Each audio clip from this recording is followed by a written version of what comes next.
کا بھلا ہو. اللہ اکبر. سنو سنو، ایک بار ایک اور صحابی آئے. اچھا وہ کہتے ہیں کہ حضور مطلب ابھی ایمان نہیں لائے تھے. ایک شخص آیا کہتا حضور میں اسلام تو قبول کروں گا مگر صرف 2 نمازیں پڑھوں گا. میں 5 نمازیں نہیں پڑھ سکتا، 2 نمازیں پڑھوں گا. پیارے آقا نے فرمایا ٹھیک ہے تم 2 پڑھ لو، تمہاری 2 ہی قبول ہیں. اس نے اسلام قبول کر لیا. یہ کون کر سکتا ہے؟ یعنی شریعت کا حکم قرآن کی نص سے نماز ثابت ہے، مگر اللہ کریم نے اپنے حبیب کو وہ اتھارٹی دی ہے، وہ اختیار دیا ہے. مقام مصطفیٰ سمجھو. وہ کہتے نا زبان مصطفیٰ سے جو نکلا کہہ دیا تو ہو گیا.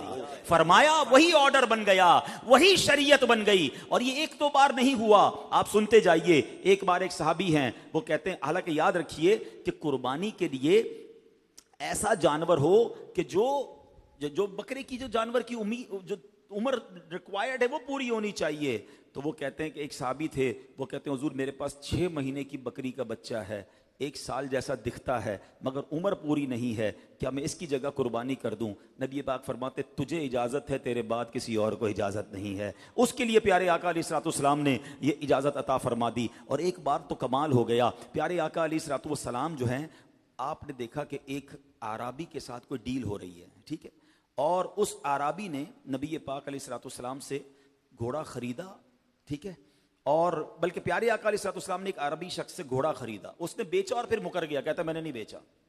نبی پاک نے فرمایا تم نے ڈیل کی ہے، سودا کیا ہے؟ کہتا نہیں میں نے نہیں بیچا. اب معاذ اللہ وہ نبی پاک سے الجھ رہا تھا. تو حضرت خزیمہ وہاں سے نکلے. وہ عربی کہتا ہے کوئی گواہ لے کر آؤ. اب اس ڈیل کے وقت گواہ تو کوئی تھا ہی نہیں. حضرت خزیمہ گزرے کا کیا ہوا؟ کہ تمہارے نبی کہتے ہیں گھوڑا خریدا ہے. میں کہتا ہوں نہیں خریدا. کوئی گواہ نہیں ہے بیچ میں؟ کہتا میں گواہی دیتا ہوں کہ حضور پاک نے گھوڑا بیچا. آپ نے بیچا ہے، یہ سچ کہہ رہے ہیں. تو نبی پاک کی دیکھیں یہ پیارے آقا علیہ الصلوۃ والسلام کی کمال کی سچائی اور خوبصورتی اور انصاف کے تقاضے. فرمایا خزیمہ تم تو تھے نہیں، تم کیسے گواہی دے سکتے ہو؟ حالانکہ آپ کے حق میں گواہی دی ہے. اے خزیمہ تم تو اس ڈیل کے وقت تھے ہی نہیں، تم کیسے گواہی دیتے ہو؟ آئے ہائے حضرت خزیمہ کی کہتے ہیں نا نبی پاک سے محبت پر ہماری جانیں قربان. کہتے حضور آپ فرماتے ہیں اللہ ایک ہے، میں مانتا ہوں اللہ ایک ہے. آپ بتاتے جبریل قرآن لے کر آتے ہیں، میں آسمانی باتیں آپ کی مانتا ہوں. آپ فرماتے قیامت آئے گی، میں نے دیکھی نہیں، میں مانتا ہوں. آپ فرما رہے گھوڑے کی ڈیل ہوئی ہے تو ہوئی ہے، میں گواہی دیتا ہوں آپ سچ بولتے ہیں. اللہ اکبر. نبی پاک اتنا خوش ہوئے. پیارے آقا نے فرمایا ویسے شریعت کا حکم کیا ہے کہ 2 مرد گواہی دیں تو گواہی پوری ہوتی ہے. آقا فرماتے خزیمہ آپ کسی بھی عدالت میں اکیلا گواہی دے، اس کی گواہی 2 مردوں کے برابر ہے. شریعت کا حکم ہی بدل گیا. کیوں؟ زبان مصطفیٰ سے جو نکل گیا. سمجھو میرے نبی کا مقام کیا ہے. اب آؤ، یہ تو اتنی مثالیں ہیں، میرے پاس بیان کا وقت مختصر ہے، ورنہ میں صرف احکام تشریعیہ جو اتھارٹی شریعت میں ہے اگر اس پر بیان کرنا چاہوں تو کتنی حدیثیں موجود ہیں. ایک بار ایک صحابی نبی پاک نے حج کی فرضیت کا حکم بتایا کہ حج فرض ہو گیا ہے. صحابی نے عرض کی حضور کیا ہر سال فرض ہے؟ پیارے آقا خاموش رہے. دوبارہ سوال کیا حضور کیا ہر سال فرض ہے؟ نبی پاک خاموش رہے. جب تیسری بار انہوں نے سوال کیا نا، سنو نبی پاک نے کیا فرمایا، توجہ ادھر رکھیے گا. پیارے آقا فرماتے ہیں اگر نہیں سال زندگی میں 1 بار ہے، لیکن میں اگر ہاں کہہ دیتا تو ہر سال حج فرض ہو جاتا.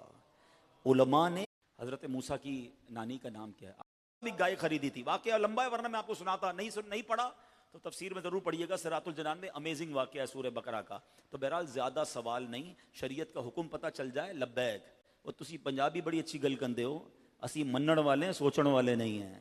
تو منن والے بنو اور عمل کر لیا کرو. دوسری بات اس حدیث سے سیکھنے کو کیا ملی؟ اتھارٹی دیکھیں. نبی پاک فرما رہے ہیں اگر میں ہاں کہہ دیتا تو ہر سال حج فرض ہو جاتا.